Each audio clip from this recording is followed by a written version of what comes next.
ইন্দুবালা ভাতের হোটেল পর্ব 1। কুমড়ো ফুলের বড়া। জানালার কাছে বসন্তের নরম রোদে সার দিয়ে সাজানো আছে কাচের বড় বড় বয়াম। মুখগুলো ঢাকা আছে পরিষ্কার সাদা কাপড়ের ফেটটিতে।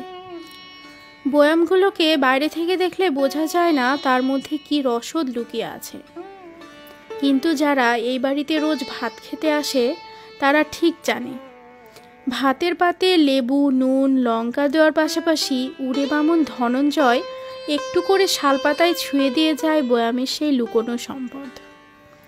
কামরাঙা, কদবেল, জলপাই কিংবা কোনোদিন পাকা তেঁতুলের আচার। নতুন কাস্টমাররা অবাক হয়ে যায়, আর পুরনো লোকেরা ভাবে আজ কোনটা পাতে আসবে। শুধু আচারের টানেই না, এই হোটেলে ভিড় লেগে থাকে পূব বাংলার এক বিধবা মহিলার হাতের রান্না খেতে। ইন্দুবালা কবে যে এই ভাতের হোটেল শুরু করেছিলেন আর কেন করেছিলেন নিজেও ঠিক মনে করতে পারেন না। তবু ভাষা ভাষা ছবির মতো মনে পড়ে অনেক কিছু। শুধু সেবার যখন কোলের এক মেয়ে আর ছোট্ট 2 ছেলেকে নিয়ে বিধবা হলেন, সেদিন থেকে বুঝতে শুরু করেছিলেন যারা এতদিন ঘিরে রাখত, তাদের যারা সুযোগ সুবিধা ঠিকমতো আদায় করে নিয়ে যেত, তারাই এখন ছায়ার মতো সরে যাচ্ছে। স্বামীর জুয়া আর মদের নেশায় এতদিন যারা 8 কপাটি পর্যন্ত বিক্রি করায় সায় দিয়েছিল, তাদেরও আর দেখা গেল না বড় একটা। বরং সবাই কেমন যেন হারিয়ে গেল চারপাশ থেকে, বলা যায় ছেড়ে চলে গেল। তখনও খুলনা থেকে মাঝে মাঝে ভাই এসে খোঁজখবর নিয়ে যেত ইন্দুবালার। মা পোটলা করে পাঠাতো ভাজা চিড়ে, মুড়ি, বাড়ির সজনের ডাঁটা, চুই ঝাল।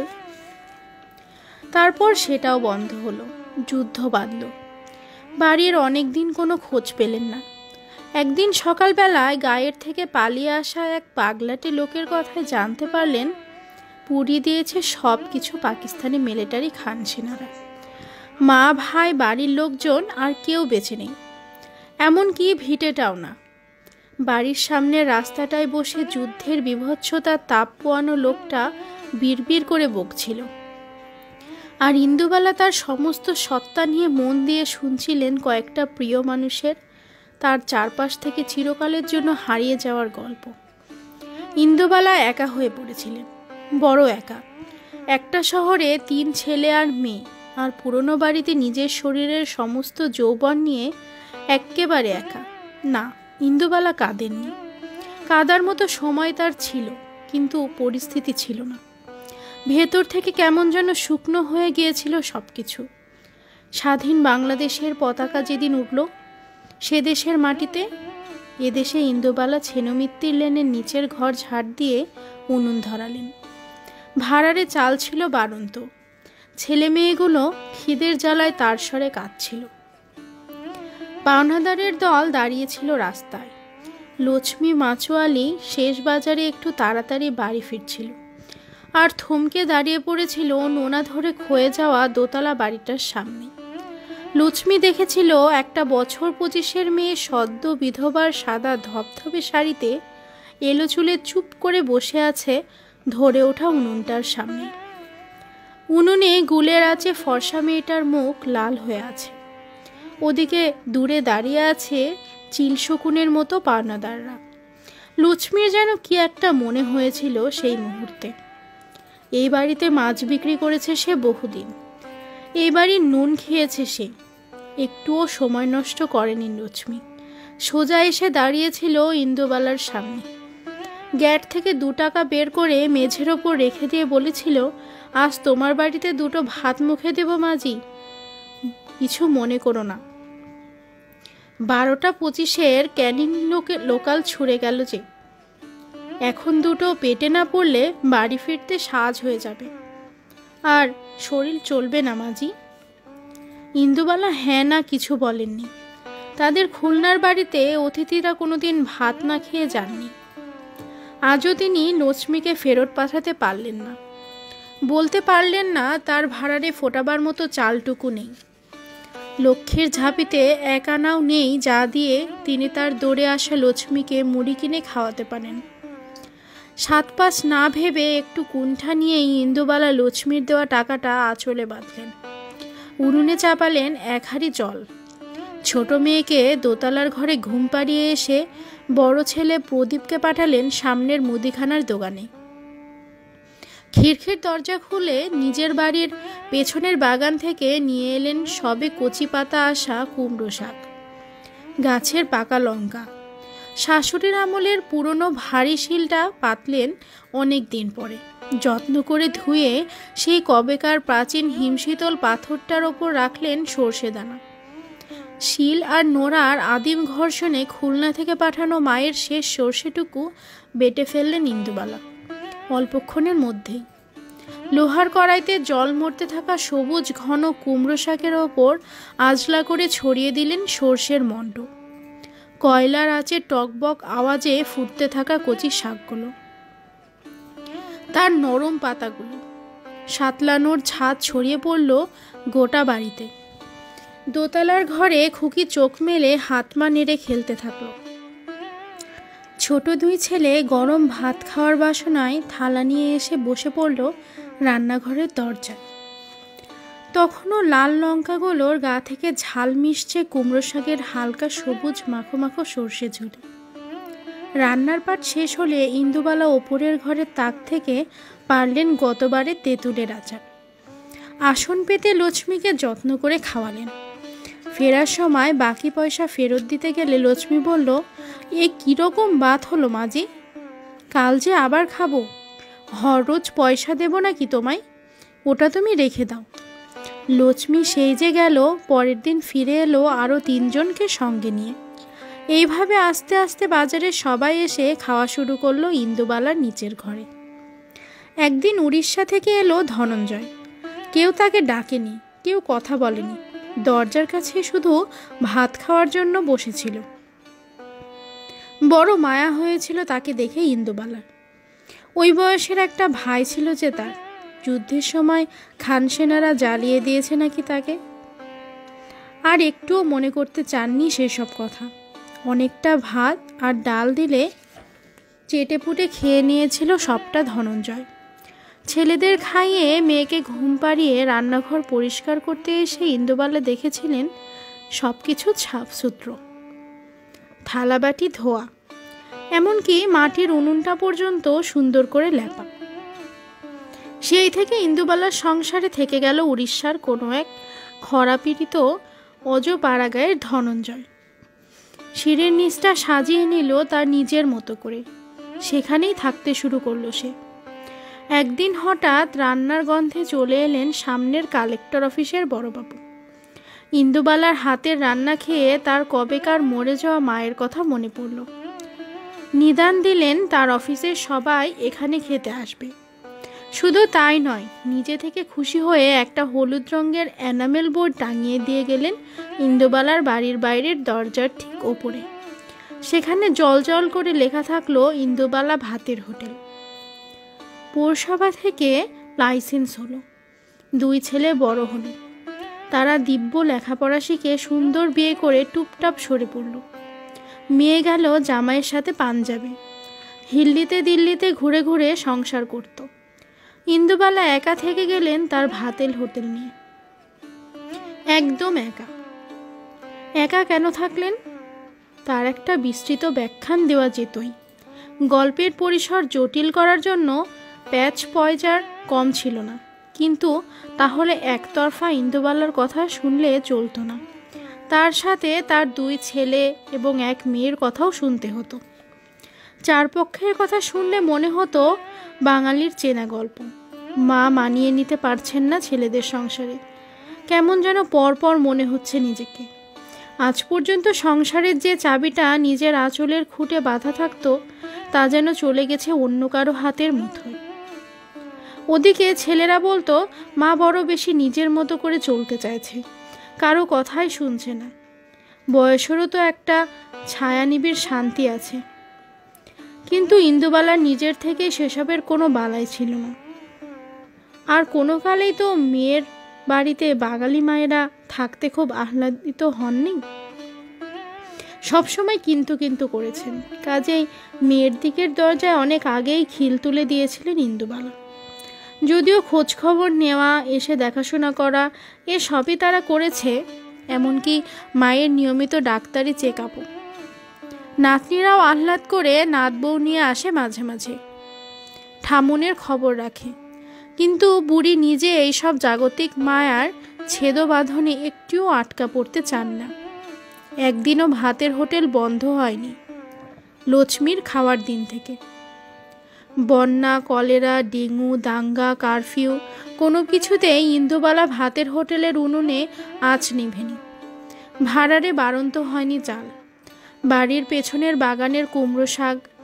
আজ ইন্দুবালার বয়স যখন 7-এর ঘর ছুঁয়ে ফেলেছে, তখন ছেলেরা মাকে এই ব্যবসা বন্ধ করতে বললে, নিজের হাতে রান্নাবান্না না করার ফরমান জারি করলে অশান্তি বাঁধে কালবৈশাখীর মতো। ফলে বেশ কিছুদিন মুখ দেখা দেখে বন্ধ থাকে দুপক্ষের। তখন শিবরাত্রির সলতের মতো বিজয়া, পয়লা বৈশাখের নমস্কারটুকু টিকিয়ে রাখে নাতি নাতনিরা।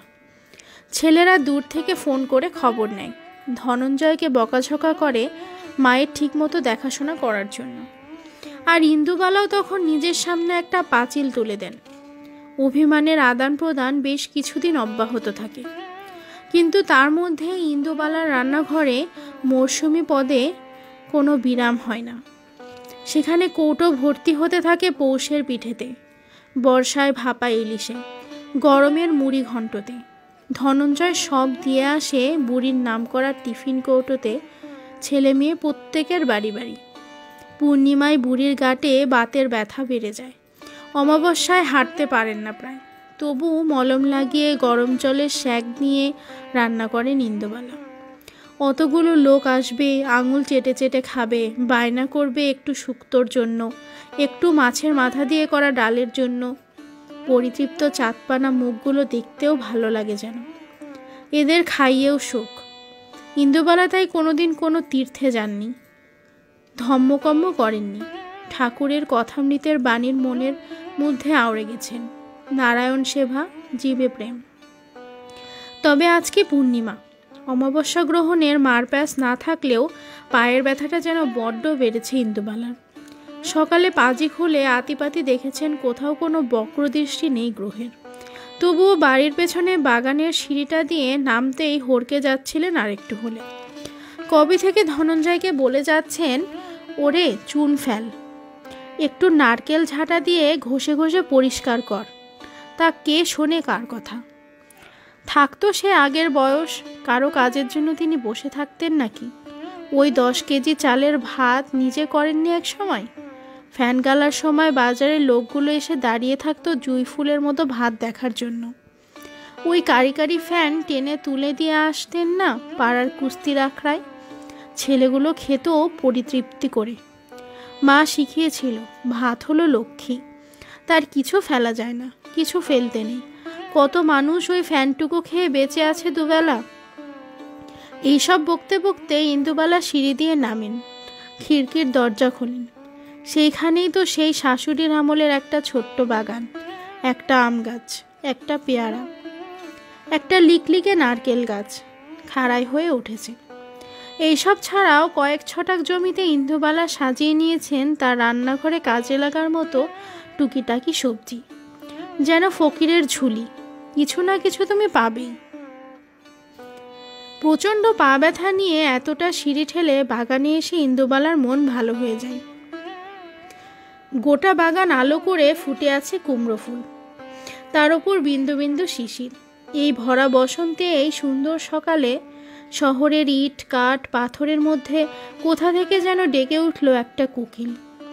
ইন্দুবালা কুমড়ো ফুলের ওপর হাত বোলালেন। কোথা থেকে যেন পুরনো কলকাতার ছেনুমিত্তির লেনের এদোগলির দোতলা বাড়ির ছোট্ট বাগান হয়ে গেল খুলনার কলাপোতার নিকোনো উঠোন। মাটির উনুনে শুকনো খেজুর পাতায় জিরানো আঁচ, আর চাটুর ওপর ছ্যাঁকছুক করে ভাসতে থাকা কুমড়ো ফুলের মিঠে বড়া। নামানোর সময় ঠাকুমা তার ওপর যত্ন করে ছড়িয়ে দিতেন অল্প কিছু পোস্তর দানা। পাশে বাটি হাতে করে বসে থাকা ছোট্ট ইন্দুবালা আর তার ভাই। ঝপ করে একটা সকাল নিমেষে পাল্টে দিল ইন্দুবালা ভাতের হোটেলের আজকের মেনু। এক ঝুড়ি কুমড়ো ফুল তুলে নিয়ে এসে দোকানের সামনের কালো বোর্ডে চক নিয়ে লিখলেন ভাত, ডাল, কুমড়ো ফুলের মিঠে বড়া, সর্ষে ইলিশ, জলপাইয়ের চাটনি। ধনঞ্জয় গাক গাক করে উঠল তার দেশওয়ালি ভাষায়। রেগে গেলে বাংলা তার ঠিক আসে না। আলু ভাজা হওয়ার কথা ছিল, সর্ষে মাছের জায়গায় পটল আলু ফুলকপির ঝোল আর হওয়ার কথা ছিল। এইসব কিছু ছেড়ে কিনা কুমড়ো ফুলের মিঠে বড়া। ইন্দুবালা কোনো কথা কানে তুললেন না, উত্তর দিলেন না। স্নান করে ধবধবে সাদা কাপড়ে রান্নাঘরে ঢুকলেন। বেলা যত বাড়তে থাকলো চারদিকের আকাশ বাতাস ছেয়ে গেল কুমড়ো ফুলের মিঠে বড়া ভাজার গন্ধে। সামনের মেজবাড়ির ছেলে মেয়েগুলো আজ বড় তাড়াতাড়ি ভাত খেতে এলো। কালেক্টর অফিসের কেরানিকুল বাড়ি থেকে খেয়ে এসেও দুপুরে 4টি ভাত বেশি খেতে চাইল। কবেকার খুলনার এক উঠোন রান্না জড়ো হলো ইন্দুবালার হোটেলে। সবার খাওয়ার তারিফ যখন তিনি রান্নাঘরের মধ্যে থেকে পাচ্ছিলেন, ছেলে ছোকরাগুলো দিদা বলে এসে যখন জড়িয়ে ধরে আদর করে চলে যাচ্ছিল, বাড়ি যখন মম করছে গন্ধে, ঠিক তখনই তার সেই পড়ন্ত বেলার হোটেলের সামনে এসে দাঁড়ালো একটা ক্যাব। নেমে এলো যে মেয়েটি, সেও প্রায় বছর 10 পরে ফিরছে কলকাতায়। মেয়েটির ছোট করে কাটা চুল, মেয়েটির হাবভাব, মেয়েটির পোশাক, তার বিদেশি লাগেজ কাস্টমারের ভাত খাওয়ার ছন্দপতন ঘটায়। সবাই হাঁ করে তাকিয়ে থাকে অবাক হয়ে। এই সময় এই ছেনুমিত্তির লেনে পড়িয়ে এলো কোথা থেকে? মেয়েটি শটান গটমট করে এগিয়ে আসে, চোখের রোদ চশমাটা মাথার ওপর তোলে। হেলে যাওয়া খয়াটে এনামেলের বোর্ডে ইন্দুবালা ভাতের হোটেল তার আমেরিকার প্রবাস জীবনে হারিয়ে যাওয়া বর্ণ পরিচয়ে পড়তে অসুবিধা হয় না। দরজার সামনে একঘর লোকের মধ্যে অস্ফুট স্বরে ডাকে, ঠাম্মি। ইন্দুবালা তখন যত্ন করে শেষ কুমড়ো ফুলের বড়াটা ভাজছিলেন চাটুর ওপর। অনেক দিনের হারিয়ে যাওয়া কণ্ঠস্বরে ঘুরে তাকান। তার হাতে বেসনের প্রলেপ, কপালে উনুনের আঁচের বিন্দু বিন্দু ঘাম। সোনালি ফ্রেমের চশমাটা একটু ঠিক করে এগিয়ে আসেন। ভালো করে দেখেন এক পশলা রোদ ঢোকা রান্নাঘরে মেয়েটার মুখটা কি? নয়ন না? জড়িয়ে ধরে সুনয়নী তার ঠাম্মিকে। কোনো শব্দ যেন আর বেরোতে চায় না তার গলা থেকে, শুধু ফোপানো কান্নায় বোঝা যায় ভাঙা ভাঙা কথা। আমায় একটু তোমার কাছে থাকতে দেবে ঠাম্মি? ইন্দুবালা কানকে যেন বিশ্বাস করতে পারেন না। তার বড় ছেলের এই মেয়েটি ঠিক তার মতোই, একরেখা, কারো কথা শোনে না। কাউকে তোয়াক্কা না করে কলেজ টপকে চলে গিয়েছিল বাইরে, কোনো এক বিদেশিকে বিয়েও করেছিল মনে হয়। তারপর আর কেউ খবর রাখেনি। মেয়েটা যে এই বাড়ির কেউ ছিল, এই বাড়ির কেউ হয়, সে কথা যেন ভুলেই গিয়েছিল সবাই। শুধু নতুন বছরে একটা করে কার্ড আসতো ইন্দুবালার কাছে, ফুল, লতা পাতা, সূর্য দেওয়া। ইংরেজিতে লেখা থাকতো অনেক কিছু। ইন্দুবালা ওগুলো সাজিয়ে রেখে দিতেন দেওয়ালে। সেই নয়ন, আমাকে ভুলে যাওনি তো ঠাম্মি? সবাই ভুলে গেছে আমাকে, বাবা, ভাই, কাকু, পিসি, সবাই। ইন্দুবালা নাতনি থুতনি ধরে চুমু খান। তাকে শান্ত হয়ে বসতে বলেন রান্নাঘরের ছোট্ট টুলটায়। সামনের টেবিলে শালপাতার থালায় নিজের হাতে ভাত বাড়েন। মাটির গ্লাসে জল দেন। আমার ঠাকুমা কি বলতো জানিস নয়ন? দুপুরের অতিথি হলো মেঘনা চাইতে জল। তাকে পেট পুড়ে না খাওয়ালে গেরস্থের অমঙ্গল হবে। মাঠ ভরা ধান হবে না, গোলা ভরা ফসল উঠবে না। মা লক্ষ্মী বিরূপ হবেন, ভিটে মাটি ছাড়া করবেন। সুনয়নী ডুকরে কেঁদে ওঠে। তার যে ভিটে মাটি কিছু নেই, আর সব গেছে। ইন্দুবালা মেয়ের মাথায় হাত বোলান। মিষ্টি কুমড়ো ফুলের বড়া মুখের সামনে ধরে বলেন, দেখ তো দিদি ভাই, মনে পড়ে কিনা কিছু? সুনয়নী কিছু মনে পড়ল কিনা বোঝা যায় না। তখন সে তার সদ্য ছেড়ে আসা স্প্যানিশ বয়ফ্রেন্ডের বিশ্বাসঘাতকতায় ব্যাকুল। কিন্তু ইন্দুবালার মনে পড়ল অনেক কিছু। সুনয়নীর জন্ম হয়েছিল এমনই এক ঝলমলে দুপুরে। সেদিন ছিল বাসন্তী পুজো। তিনি সারাদিন উপোস করেছিলেন। বাটিতে ভেজানো ছিল নতুন ছোলা, কুমড়োগুলো ডুমো ডুমো করে কাটা ছিল। দয়া গোয়ালিনী দিয়ে গিয়েছিল বাড়িতে পাতা ঘি। ইচ্ছে ছিল কুমড়ো ছক্কা রাঁধার। সেদিনও এমন বিকেল হয়েছিল সব কিছু সারতে। বাড়িতে পাতা ঘি আর হিঙের গন্ধ ওঠা কুমড়োর ছক্কায় সারা বাড়ি যখন মমা করছে, তখনই খবরটা এলো হাসপাতাল থেকে। বাড়িতে কতদিন পর নতুন লোক এলো। নাতনির টানা টানা চোখ দেখে ভেবেছিলেন সত্যি ঠাম্মাই বুঝি ফিরে এসেছেন খুলনার কলাপতার বাড়ির সব মায়াটুকু নিয়ে। চোখ চিকচিক করে উঠেছিল ইন্দুবালার। বড় আদর করে প্রথম নাতনির নাম লিখেছিলেন সুনয়নী। সন্ধেবেলা ধনঞ্জয় ধূপ দেখাতে এসে দেখল কালো বোর্ডে লেখা আছে রাতের মেনু: রুটি, কুমড়োর ছক্কা, সিমাইয়ের পায়েস। ধনঞ্জয় আবার খিটখিট করতে পারত, কিন্তু বুড়ি মেনু চেঞ্জ করার জন্য। কিন্তু আজ সে টু শব্দটি করল না, বরং বটিটা নিয়ে বড় একটা কুমড়ো কাটতে বসলো। আর কেউ না জানুক, সে জানে বড় নাতনি সুনয়নী চলে যাবার পর থেকে আর একদিনও এ বাড়িতে কুমড়োর ছক্কা রাঁধেননি ইন্দুবালা।